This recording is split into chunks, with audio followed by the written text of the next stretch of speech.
할렐루야. 오늘 1교구 구역장이시죠? 맞습니까? 예, 오늘 특송해 주셨는데요. 박수 한번 해드릴까요?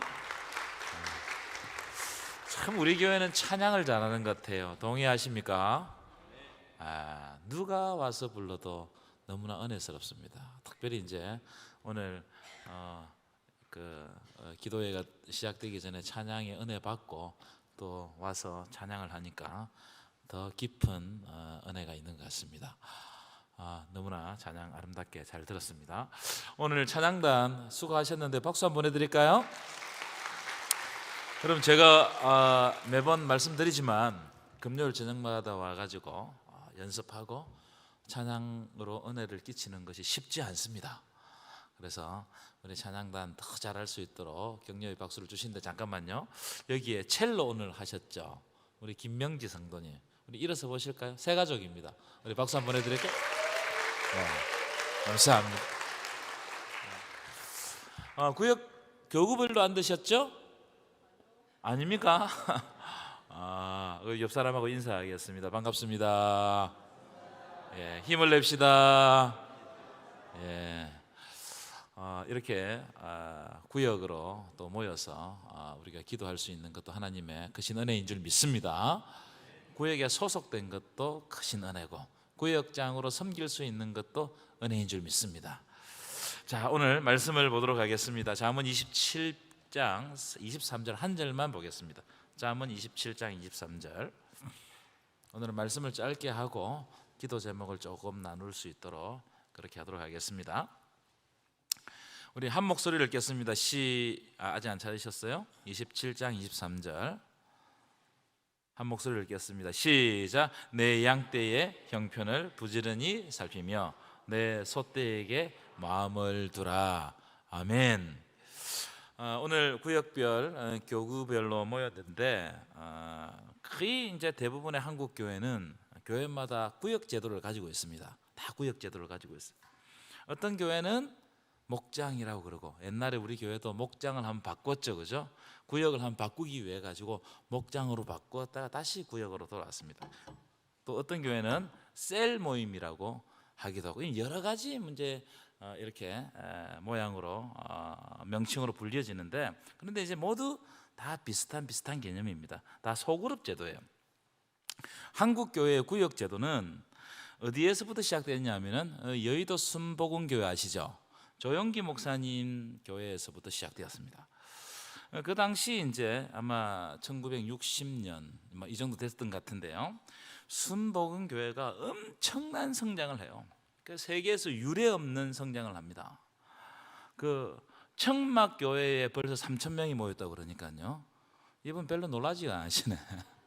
그러니까 어마어마한 성장을 이루었습니다. 그런데 이제 목사님이 이렇게 이제 열심히 사역을 하시다 보니까 폐병을 얻으셨어요. 그래서 이제 이 몰려드는 성도들을 어떻게 관리가 안 되잖아요. 그래서 이 성도들을 효율적으로 관리하고 또 교회 일꾼을 세워가기 위해서 고민하다가 만든 제도가 구역제도입니다. 구역은 앞에서도 말씀드렸지만 소그룹 모임이죠. 소그룹, 가정끼리 모이는 모임입니다. 구역은 어떤 특성을 가지고 있냐면, 어떻게 출발했느냐, 교회에 속한 작은 교회라는 정체성으로 출발했습니다. 그래서 우리가 큰 교회를 이루었죠. 그런데 이제 주중에 한번 어떤 교회를 이룬다고요? 가정마다 모여가지고 작은 교회를 이루어가지고 예배드리고 식구들이 모여서 식사도 하고 또 기도 제목도 나누고 격려하고 위로했던 그 모임이 구역 모임입니다. 예배만 드린 것이 아닙니다. 예배만 드린 것이 금방 말씀드렸던 것처럼 식사 나눔을 했어요. 기독교 전성에서 식사 나눔은 너무나 중요해요. 너무나 중요합니다. 또 식사만 나누는 것이 아니고, 그때는 다 어려운 시절 아니겠습니까? 그러니까 자신들의 어려움을 나누었어요. 어려움을 나누니까 동병상련 되겠죠. 그러니까 그 같은 마음을 가지고 구역에서 함께 기도하고 위로하고 이러면서 영적인 힘을 얻는 거예요. 그래서 오히려 큰 예배보다 구역에서 더 은혜를 많이 받을 수가 있었어요. 저도 어릴 때 기억나는데 어머니와 함께 구역 예배에 참석했던 것이 기억납니다. 때때로 밥을 먹기도 했고 뭐 간식을 나누기도 했고 뭐 하여튼 그랬어요. 근데 저는 이제 지금 부르는 찬송이잖아요. 목사가 되어서도 부르는데, 근데 제가 부르는 대부분의 찬송은 구역 예배 때 예배 드리면서 불렀던 찬송입니다. 요즘에는 뭐 집에서 예배 드리는 집도 없지만, 구역으로 모여 예배 드리는 집도 없지만, 그때만 해도 구역으로 이렇게 모이잖아요. 그러면 찬송 한 개만 부른 게 아니에요. 여러 개를 불렀습니다. 뜨겁게 막 여러 개를 불렀던 것 같아요. 그러니까 이제 어머니 따라 구역 예배 참석했던 아이들은 어릴 때부터 이 어머니와 함께 찬송을 부르면서, 물론 지금 와서 보니까 박자도 많이 다르고 곡조도 많이 달랐는데, 근데 그때 이제 찬송을 익히고, 그때 구역 예배 설교를 통해서 이 성경 지식도 많이 익혔던 것 같습니다. 이 한국 교회가 구역을 통한 여의도 순복음교회 성장을 보고 거의 대부분의 교단에서 구역 제도를 그대로 받아들였어요. 그대로 받아들였습니다. 그래서 소그룹 모임, 지금까지 있는 것이 구역 제도예요. 자, 그런데 지금은 한국 교회에서 제일 안 되는 게 뭘까요? 다시 한번 더. 지금 한국 교회에서 제일 안 되는 게 뭘까요? 구역 모임입니다. 자, 제가 이제 시험 들 만한 질문을 하겠습니다. 우리 구역은 구역 모임을, 우리 공식적인 구역 예배 말고요, 교회에서 뭐 3주마다 하는 구역 예배 말고 우리 구역은 따로 한번 가정별로 돌아가면서 예배를 드려본 적이 있다는 손 들어보세요. 아무도 없어요. 아무도 없어요. 그러니까 이 제일 안 되는 게 소그룹이고 가정별로 돌아가면서 구역 모임입니다. 18세기 말 19세기 초에 영국 런던에 속한 시민들은 이런 기록이 있어요. 시민들의 85% 이상이 주중에 소그룹을 이루어 가지고 성경 공부를 했다는 기록이 있어요. 너무 놀랍죠? 영국 런던 시민의 85% 이상이 성경 공부를 했다니까요. 어마어마한 일입니다. 미국도 마찬가지였습니다. 하지만 미국이든 영국이든 지금 그런 소그룹을 찾기가 쉽지 않아요. 매우 어려워졌습니다. 그런데 중요한 게 뭐냐면, 제가 선교적 교회론을 공부해 보니까 미국이든 영국이든 한국이든 세계 어디 교회든지 간에 소그룹이 살아있는 교회는 계속 성장해요. 그걸 교회 성장에서 이게 도표로 제가 한번 봤어요. 소그룹을 하는 교회들은 자꾸 성장합니다. 그럼 무슨 말입니까? 이 소그룹 자체가 굉장히 힘을 가지고 있다. 구역이 힘을 가지고 있다는 거예요. 미국에 새롭게 떠오르는 교회, 이제 한번 1세대 교회가 확 찌고 이제 요즘 시대에 맞게 떠오르는 교회들이 있습니다. 이 교회들 이름을 뭐라고? 이머징 교회, 새로 떠오른다, 이머징 교회들이라고 그래요. 이머징 교회들의 공통점이 뭐냐면 소그룹이에요. 소그룹. 한국 교회도 마찬가지입니다. 소그룹이 잘 되는 교회는 성장합니다. 그럼 왜 그렇느냐? 왜 소그룹이 잘 되는 교회는 성장하는가? 왜냐하면 교회의 태동이 벌써 처음 시작할 때부터 그렇게 시작했기 때문에 그래요. 교회는 초대교회 때부터 소그룹이 활성화되었습니다. 교회가 생기면서 소그룹이 활성화되었습니다. 한번 찾아볼까요? 사도행전 2장 42절 띄워보실까요? 42절부터 47절까지 말씀인데, 이제 이 부분은 초대교회, 예루살렘 교회죠. 예루살렘 교회의 성장하는 모습을 딱 일면으로 마치 필름에 담듯이 딱 담아주는 말씀입니다.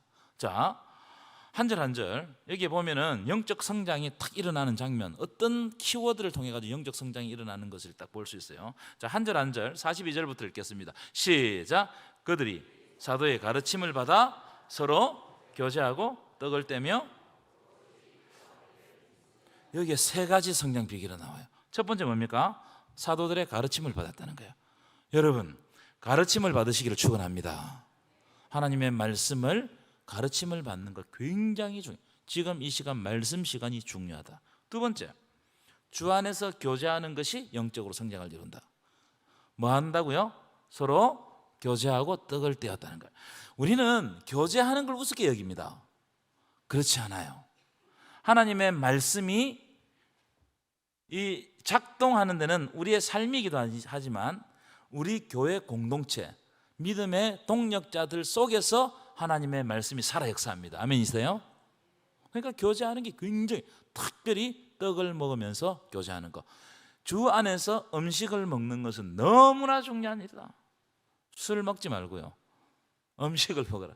제가 웃으라고 한 얘기인데 그렇게 째려보시면 음식을 함께 나누고, 왜냐하면 이 그리스도인들은 음식을 나누는 것이 예수님의 몸을 나눈다는 그런 의미를 가지고 있기 때문에 음식을 함께 나눈다는 것은 한 형제요 한 자매다. 여러분 이 사람 한번 보세요. 여러분의 자매입니다. 여러분의 형제입니다. 부분 대화하지 마시고 예수 그리스도의 피로 우리를 맺어주셨다는 겁니다. 자, 세 번째, 오로지 뭐하기 힘썼다고요? 여러분, 기도하는 교회는 성장합니다. 아멘이십니까? 여러분 기도하시기를 축원합니다. 여러분 기도는 하나님과 호흡이고 하나님과 대화입니다. 그렇기 때문에 우리가 부족한 점이 많죠. 저도 부족한 점이 많습니다. 그래서 제가 설교를 하다가 딱 막히면 기도해요. 그럼 이상하게 하나님께서 그 본문을 풀어주실 때가 있습니다. 어떤 때는 설교를 이렇게 정해놓고 금요일 저녁, 토요일 저녁 막 이렇게 막 설교를 준비하는데 안 될 때가 있어. 그래 기도하다 잡니다. 그러면 제가, 이건 뭐 이상하게 보지 마시고, 꿈에 그걸 설교할 때가 있어요. 그럼 제가 어떻게 하는지, 제가 좀 민감해가지고 바로 일어나가지고 그걸 적어요. 막 적어가지고 그 다음 날 아침에 보면 전혀 뭘 적었는지 모를 때도 있고, 그런데 어떤 때는 그게 어떤 그 말씀을 풀어가는 키워드가 될 때가 있어요. 그럴 때가 있습니다. 그러니까 이 기도가 얼마나 중요하냐, 우리를 영적으로 성장시키는 거예요. 자, 그 다음 보실까요?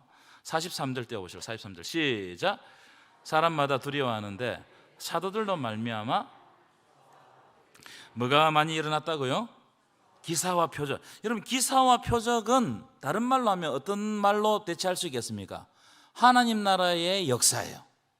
기사와 표적은 하나님 나라의 역사입니다. 그러니까 이 하나님 나라를 경험하는 것, 이것이 영적인 성장을 이루어요. 우리가 예배를 드릴 때 하나님 나라를 경험하고, 사람들과 교제할 때 하나님 나라를 경험하고, 섬길 때 하나님 나라를 경험하고, 이 감격이 경험되면 이것은 영적으로 어마어마한 성장을 이룹니다. 여러분 신앙생활하면서 하나님 나라를 경험하시기를 축원합니다. 하나님 나라는 하나님이 주시는 마음으로 하는 거예요. 기도도 하나님이 주시는 마음, 말씀도 하나님이 주시는 마음으로 듣는 거예요. 그러면 어떤 이 눈이 달라집니다. 그래서 능력이 드러나는 거예요. 44절 45절 볼까요? 44절 읽겠습니다. 시작. 믿는 사람들이 다 함께 있어 모든 물건을 서로 통용하고, 45절 시작. 또 재산과 소유를 팔아 각 사람의 필요를 따라 나누어졌다. 이 다섯 번째는 뭐냐면은 나눔과 섬김이 영적 성장을 이루는 거예요. 여러분 받는 것보다 나누세요. 나누어 주는 것이 성장을 이룹니다. 나누어 주는 것이, 섬기는 것이 성장을 이룹니다. 그래서 영적으로 성장하시고 싶은 분은 나누고 섬김을 많이 해야 돼요. 아멘이십니까? 이 중요해요. 그래서 어떤 사람은 믿음이 전혀 없는데 섬기다가 믿음을 생긴, 교회 일을 하다가 믿음이 생긴 사람이 있어요. 저는 교회 일에 초점을 맞추지 않아요. 제가 말씀드리는 것은 하나님 나라 위하여서 나눔과 섬김을 하면 그것을 통해서 하나님이 메시지를 주는 거예요. 내 마음에 어떤 큰 감동을 주시는 거예요. 그래서 성장하는 거예요.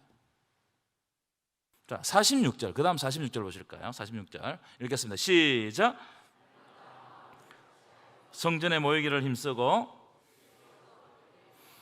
기쁨과 순전한 마음으로 음식을 먹었다. 여기도 음식 먹는 게 나오죠. 여기 보시면 46절은 모임이에요. 모임.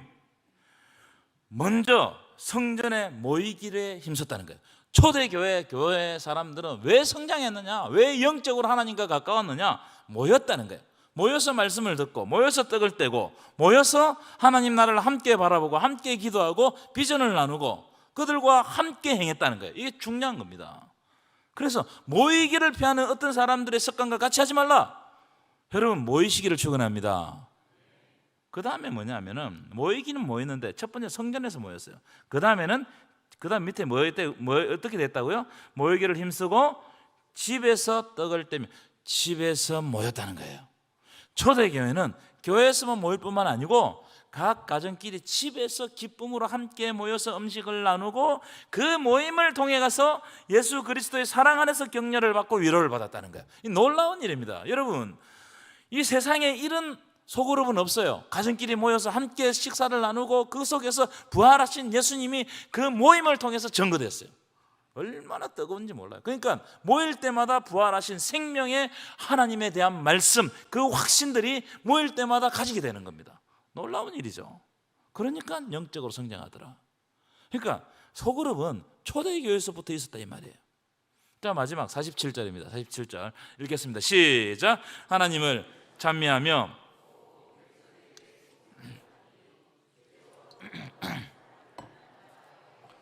자, 7번째는 뭐냐면은 하나님을 찬송할 때 영적 성장이 일어납니다. 아멘이십니까? 여러분 진짜 뜨겁게 찬송하세요. 나도 모르는 사이에 하나님 나라가 임합니다. 그 다음에 사람들에게 칭찬받는 삶을, 아름다운 삶을, 자기의 삶을 마음대로 살아서는 안 돼요. 사람들이 보고 있다. 나는 하나님을 드러내는 거울이다. 아멘이십니까? 우리는 창문이라고. 창문. 나는 뭐라고요? 창문이에요.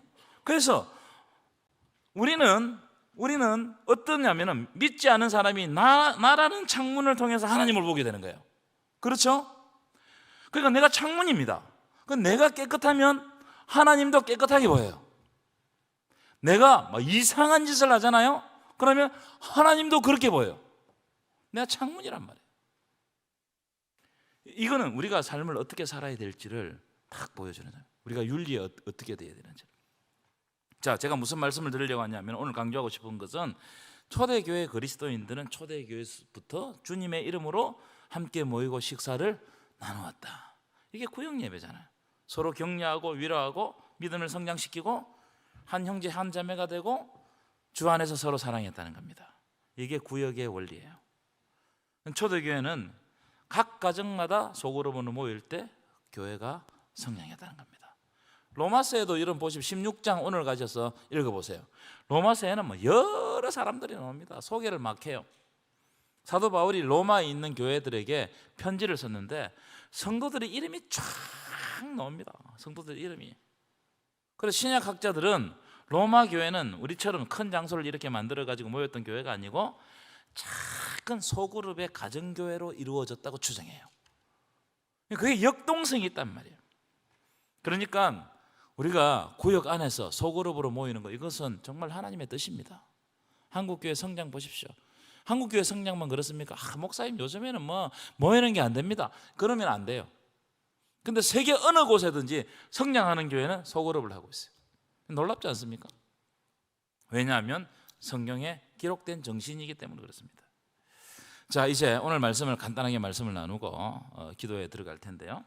오늘 우리가 읽은 본문은 목회자들이 말씀을 띄워보실까요? 목회를 시작할 때 주로 건면받는 말씀입니다. 자, 한번 27장 23장 한번 읽어봅시다. 큰 소리 읽겠습니다. 시작. 내 양떼의 형편을 부지런히 살피며 내 소떼에게 마음을 두라. 여러분, 이건 축산업자들에게 하신 말씀이 아닙니다. 이걸 보고 가축을 기르는 사람들에게 하신 말씀이라 생각하면 오해입니다. 하나님이 맡겨주신 양떼, 생명입니다. 그 생명들을 잘 보살피고 마음을 다해서 목양하라, 이런 뜻입니다. 하나님이 주신 마음으로 하나님 주신 생명들을 잘 목양하면 그 양떼가 어떻게 된다고요? 건강해지고 그 수가 많아진다는 거예요. 이 이야기를 하고 있는 겁니다. 그러니까 여러분, 하나님께서 우리들에게 주시는 말씀은 뭐냐면 생명을 맡겨주셨다. 우리 구역 안에. 여러분, 교회는 생명을 품고 있는 것들이 좀 이 단체라고 할까요? 소그룹들이 많습니다. 첫 번째로는 다음 세대. 생명이 있죠? 중요합니다. 그 다음 또 어디 있을까요? 새가족.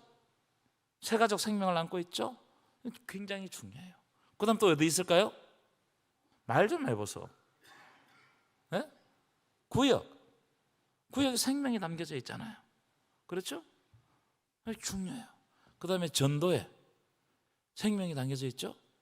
그러니까 교회의 모든 시스템은 다 가만히 보면 생명을 담기 위한 그릇으로 다 조직된 거예요.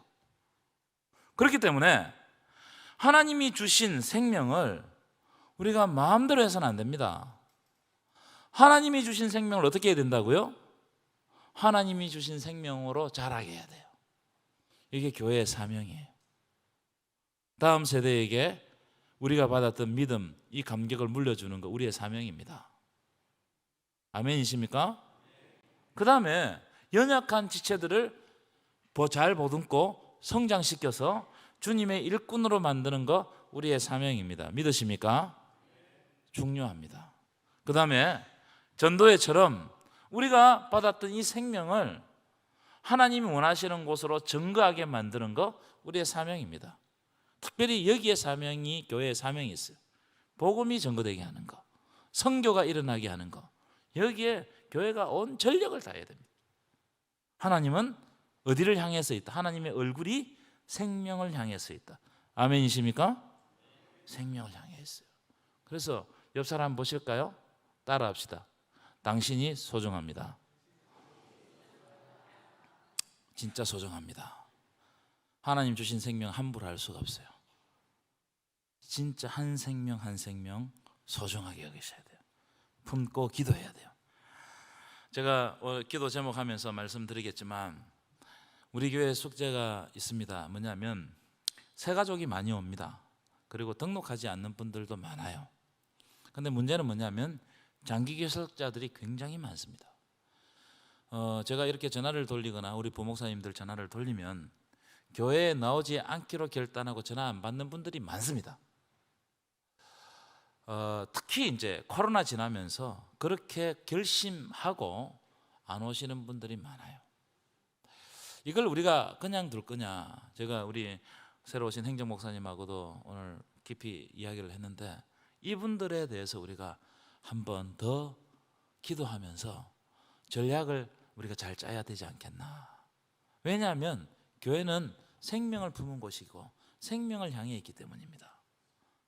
이걸 소홀히 한다면 저부터 직무유기가 되는 거예요. 그래서 우리가 이 생명들 우리가 함께 성장시킬 수 있도록 오늘 우리 구역원들과 구역장이 모였으니까 함께 뜨겁게 기도하시면서 생명에 관한 이 사모하는 마음, 사랑하는 마음이 우리의 마음 속에서부터 일어나기를 축원합니다.